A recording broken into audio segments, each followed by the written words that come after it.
This movie starts like a beautiful dream about the 1960s, but slowly turns into a nightmare hiding behind all that glamour.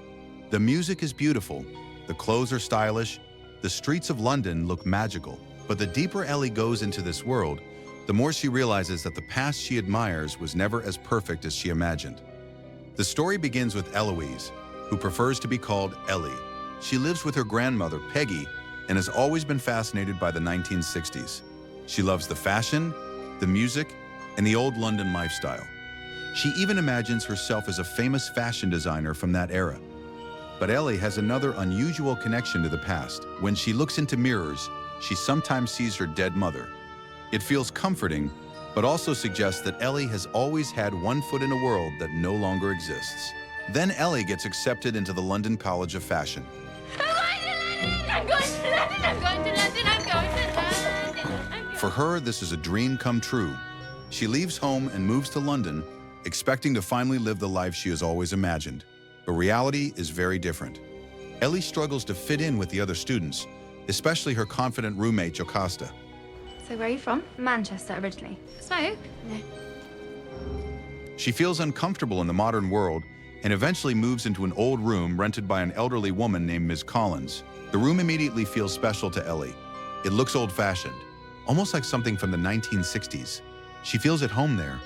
Then one night, Ellie discovers something impossible. While looking into her bedroom mirror, she suddenly sees the room change. Everything around her looks like it belongs to the 1960s. And inside the mirror is a beautiful young woman named Sandie. Sandie is confident, fashionable, and exactly the kind of woman Ellie wishes she could become. Ellie becomes fascinated by her. Soon, she begins experiencing Sandie's life through the mirror. She watches Sandie walk through 1960s London, visit clubs, and chase her dream of becoming a singer and performer. To Ellie, it looks perfect. Sandie has the confidence Ellie lacks, so Ellie begins copying her. She changes her hair, takes inspiration from Sandie's clothes, and becomes more confident with her own fashion designs. For a while, it seems like Sandie has given Ellie the inspiration she needed. But the dream slowly begins falling apart. Sandie meets a man named Jack, who claims he can help her become a star. He knows the clubs, he knows important people, and he makes Sandie believe that her big break is coming. But Jack isn't really helping her. He is using her. Instead of turning Sandie into a singer, he pushes her into a world where wealthy men pay to spend time with her. Sandie keeps hoping that this is only temporary. She believes she can tolerate it long enough to achieve her dream.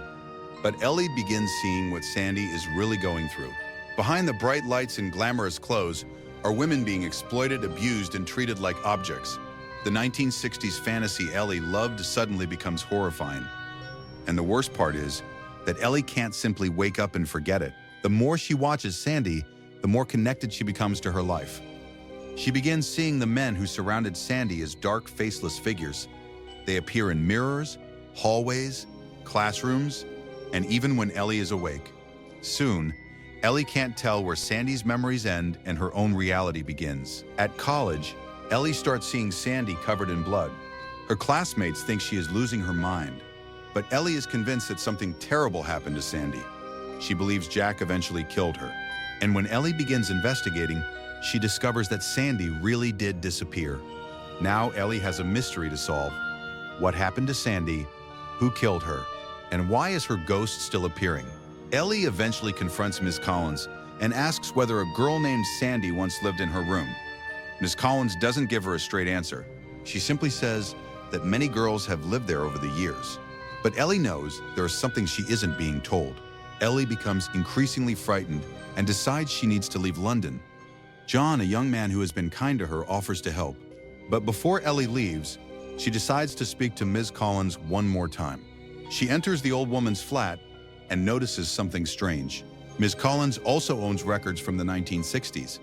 Ellie then sees the name on her mail, Alexandra Collins. And suddenly, everything falls into place. Ms. Collins is Sandie. The glamorous young woman Ellie has been seeing through the mirror is the same woman sitting in front of her decades later. And now the movie reveals the truth. Sandie didn't simply disappear. She survived. But the girl Ellie admired was destroyed by what happened to her. Miss Collins explains that she came to London with dreams just like Ellie's. She wanted to sing, She wanted to perform. She wanted to become somebody. Instead, Jack stole her dream and pushed her into prostitution. Every night, Sandie had to pretend she was somewhere else just to survive. She had to forget the faces of the men who came to her room. In that sense, the young Sandie really did die. But then Sandie fought back. One night, Jack attacked her with a knife. Ellie had always believed she was seeing Jack murder Sandie, but the truth was the opposite. Sandie grabbed the knife and killed Jack. After that, she began killing the men who had abused and exploited her. One by one, they disappeared. The newspapers called them missing persons, but Sandie knew what happened to them. She had sent them to the same hell they had created for her. Suddenly, Ellie understands the shadowy figures she has been seeing. They aren't random ghosts. They are the men Sandie killed. Their faces became blurred because Sandie spent decades trying to erase them from her memory. But now Ellie knows too much. Ms. Collins has spent decades protecting her secret, and she believes Ellie could expose everything. Ellie realizes that the old woman has poisoned her tea. She is trapped, terrified, and surrounded by the ghosts of Sandie's past. Then something even stranger happens. The dead men appear again, but this time they are no longer faceless shadows. Miss Collins sees them as they really were. Jack is among them, forcing the old woman to face everything she has spent her entire life trying to forget. And then the building catches fire. Ellie sees something heartbreaking in the mirror. The young Sandie standing behind the older Miss Collins. For the first time, Ellie understands that these are not two different people. They are the same woman at different points in her life. One is the hopeful girl who came to London dreaming of becoming a star. The other is what remained after those dreams were destroyed. Miss Collins decides she would rather die than go to prison. She raises the knife toward herself, but Ellie desperately tries to stop her. And in that moment, Ellie sees young Sandie instead. She embraces her and begs her to live. Ellie wants to save the girl who once had dreams before the city destroyed them. But Sandie believes it is too late. The fire is spreading quickly, and she refuses to leave. She tells Ellie that she cannot save her. Ellie finally realizes she has to let go. Miss Collins tells Ellie to save herself and John, and Ellie runs from the burning room. Before leaving, she looks back one final time and sees Miss Collins sitting peacefully on the bed as the flames surround her. It feels like the end of a life she has been trying to escape for decades. Ellie makes it downstairs, where John is lying unconscious and badly injured. She tries to wake him, but he doesn't respond. Then firefighters break into the building and rescue them. Outside, Ellie watches the entire apartment burn. And with it, the physical place where Sandie's nightmare began finally disappears. What makes Last Night in Soho so effective is that Ellie begins the story believing the past was beautiful. She sees the 1960s as a perfect world filled with music, fashion, and glamour. But Sandie's story forces her to see what was hidden behind that image. Sandie wanted many of the same things Ellie wanted. She wanted to be noticed. She wanted to create something. She wanted to become someone important, but the wrong people took advantage of those dreams. Ellie's journey is about learning not to romanticize a world simply because it looks beautiful from the outside. She starts by wanting to become Sandie. She copies her style and begins seeing her as an ideal version of herself. But eventually, she understands that she doesn't need to become Sandie. She needs to become Ellie.